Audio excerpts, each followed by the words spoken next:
పేరిట మీ అందరికీ శుభాభివందనాలు తెలియజేస్తూ ఉన్నాం. ఏంటి ప్రాంతానికి వీళ్ళందరూ వచ్చారని చూస్తూ ఉన్నారా? ఒక సంఘటన, ఒక సత్యాన్ని, ఒక మంచి మాటను చెప్పడానికి వచ్చాము.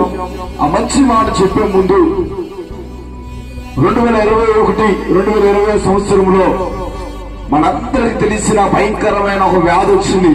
ఏమిటి ఆ వ్యాధి అంటే కరోనా వ్యాధి. ఈ లోకంలో మానవుడికి ఎన్నో రోగాలున్నాయి. కొంతమందికి క్యాన్సర్ జబ్బు వస్తుంది, మరికొంతమందికి గుండె జబ్బు వస్తుంది, మరికొంతమందికి ఏదో ఒక రోగం వస్తూ ఉంటుంది. అయితే 2021 సంవత్సరంలో ప్రపంచ యావత్తు గడగడ వణికించే ఒక భయంకరమైన రోగం ఒకటి వచ్చింది. ఏమిటి ఆ రోగం అంటే కరోనా వైరస్.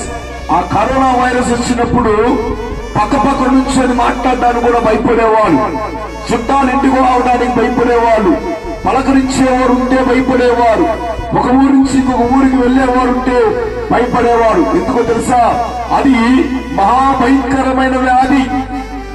అందుకనే ఆ వ్యాధి గురించి మానవుడు గడగడ వణుకుతూ భయపడుతూ ఇదిగో చనిపోతే దగ్గరికి వెళ్లి ఏడ్చే పరిస్థితి కూడా లేకుండా అయిపోయింది. అయితే ఒక విషయం, ఆ కరోనా వైరస్ కూడా మందు వచ్చింది, వ్యాక్సిన్ వేశారు, అవునా కదా? అయితే ఒక విషయం, మానవుడు గ్రహించలేని వ్యాధి ఒకటి ఉంది. కరోనా వైరస్ కన్నా భయంకరమైన రోగం ఒకటి ఉంది. ఏమిటో తెలుసా? రోగము పాపం అనే రోగము. ప్రియమైన దేవుని జనాంగమా, మానవుడు గ్రహించలేని, మానవుడు ఊహించలేని రోగం ఒకటి ఉంది. అదే పాపం అనే రోగము. ఈ రోగం గురించి ఎందుకు చెప్తున్నారయ్యా అంటే, ఈ రోగానికి ఎక్కడికి వెళ్ళా మందు లేదు. ఈ తాగులనే పాపం అనే రోగము, వ్యభిచారం అనే రోగము, దొంగతనం అనే రోగము, అక్రమం అనే రోగము, అనేకమైన రోగాలు కలిగి పాపము కలిగి ఉన్న వ్యాధి మానవుల్లో ఉన్నది. అయితే ఆ రోగము ఎక్కడికి వెళ్తే పోతే, రోగం వస్తే డాక్టర్ల దగ్గరికి వెళ్తాం. మరి పాపం అనే రోగము పోవాలంటే ఎక్కడికి వెళ్ళాలి? అందుకనే యేసుక్రీస్తు వారు 2022 సంవత్సరాల క్రితము మానవుడిగా, రిక్తుడిగా ఈ భూమి మీద అడుగు పెట్టి నీ కొరకు నా కొరకు ఆయన పరిశుద్ధమైన రక్తమును చిందించి నీకు నాకు పాప క్షమాపణ, ఇదిగో పాపమైన రోగాన్ని దూరం చేసి ఉంచాడు. చాలా మంది అంటున్న మాట ఏమిటంటే, యేసుక్రీస్తు వారు మాకు దేవుడు కాదండి, యేసుక్రీస్తు వారు మా కులానికి దేవుడు కాదండి, యేసుక్రీస్తు వారు మా ప్రాంతానికి దేవుడు కాదండి అంటున్నారు. కాదు, యేసుక్రీస్తు వారు అంటున్న మాట ఏంటంటే, యేసుక్రీస్తు అందరికీ ప్రభు అయి ఉన్నాడు. ఆయన కులంతో పని లేదు, మతంతో పని లేదు, రంగుతో పని లేదు, ప్రాంతంతో పని లేదు. ప్రియమైన దేవుడి జనాంగమా, యేసుక్రీస్తుని ఎందరైతే అంగీకరిస్తారు వాళ్ళందరికీ ప్రభు అయి ఉన్నాడు. యేసుక్రీస్తు నమ్ముకుంటే ఏంటి లాభము? యేసుక్రీస్తు వారు నమ్ముకుంటే నీ కుటుంబంలో సమాధానం, యేసుక్రీస్తు నమ్ముకుంటే నీ జీవితంలో సమాధానము, యేసుక్రీస్తు నమ్ముకుంటే నీ కుటుంబంలో సంతోషము, నీ జీవితంలో సంతోషము.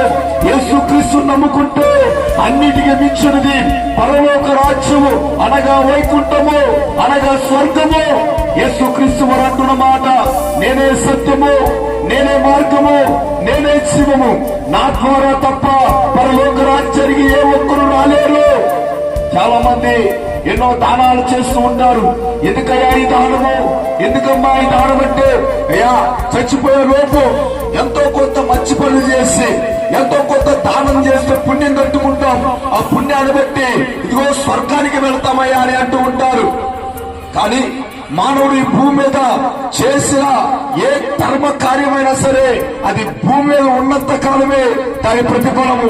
మరణిస్తే మానవుడికి జీవం ఉన్నది, ఆత్మకు జీవం ఉన్నది. ఆ ఆత్మ ఎక్కడికి వెళుతుంది? ఆ ప్రాణం ఎక్కడికి వెళుతుంది ఏ ఒక్కరికి తెలియదు. ప్రియమైన దేవుని జనాంగమా, ఈ రోజు యేసుక్రీస్తు వారు అదే తెలియజేయడానికి ఈ ప్రాంతాన్ని ఎంతో ప్రేమించి మమ్మల్ని ఇక్కడికి నడిపించి ఉంచాడు. యేసుక్రీస్తు వారు అంటున్న మాట, నేనే సత్యము, నేనే జీవము, నేనే మార్గము, నా ద్వారా తప్పనే పరలోక రాజ్యానికి ఏ ఒక్కరు రాలేరు, అనగా స్వర్గానికి ఏ ఒక్కరు వెళ్ళలేరు. ఈరోజు నువ్వు ఏ ధర్మ కార్యములు చేసిన, పుణ్యకార్యములు చేసిన, అది భూదానం కావచ్చు, వస్త్రదానం కావచ్చు, రక్తదానం కావచ్చు, ఇదిగో ఏదైనా సరే, ఆ దానం ఏదైనా సరే, అది నేను పరలోక రాజ్యానికి తీసుకుని వెళ్ళలేదయ్యా, అది నేను పరలోక రాజ్యానికి తీసుకుని వెళ్ళలేదమ్మా. ఇదిగో ఈ సత్యాన్ని గ్రహించండి. యేసుక్రీస్తు వారు లోక రక్షకుడు, యేసుక్రీస్తు వారు నిజమైన దేవుడు, యేసుక్రీస్తు వారు నేను పరలోక రాజ్యానికి చేర్చడానికి ఇదిగో నీ కొరకు ప్రాణం పెట్టాడు. ఈ భూమి మీద మన కొరకు ప్రాణం పెట్టిన వారు ఏ ఒక్కరు ఉండరు. కానీ యేసయ్య ఇదిగో నిస్వార్థమైన ప్రేమతో ఇదిగో నీ కొరకు నా కొరకు ప్రాణం పెట్టాడు. ఆ యేసుక్రీస్తును నమ్ముకుంటే నీకు నిత్య జీవం, ఆ యేసుక్రీస్తు వారిని అంగీకరిస్తే నీకు పరలోక రాజ్యము. కనుక ఇలా మాటలు అంగీకరించి, ఇలా మాటలు గుర్తెరిగి ప్రతి ఒక్కరు యేసుక్రీస్తును అంగీకరించవలసిందిగా ప్రభు పేరిట మనం చేస్తున్నాం. మరొకసారి సెలవిస్తున్నాం, మేము మతాన్ని ప్రకటించడానికి రాలేదు, కులాన్ని ప్రకటించడానికి రాలేదు, ఇదిగో సత్యాన్ని ప్రకటించడానికి వచ్చాం.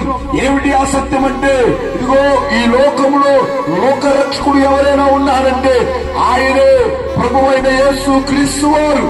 ఆ యేసుక్రీస్తుని అందరైతే అంగీకరిస్తారు వాళ్ళందరూ నిత్య జీవానికి వారసులందుగా ఉంటారు. కనుక ఇలా మాటలు అంగీకరించి ప్రతి ఒక్కరు యేసుక్రీస్తుని అంగీకరించి తెలుసుకోవాల్సిందిగా ప్రభుపేట మనం చేస్తున్నా.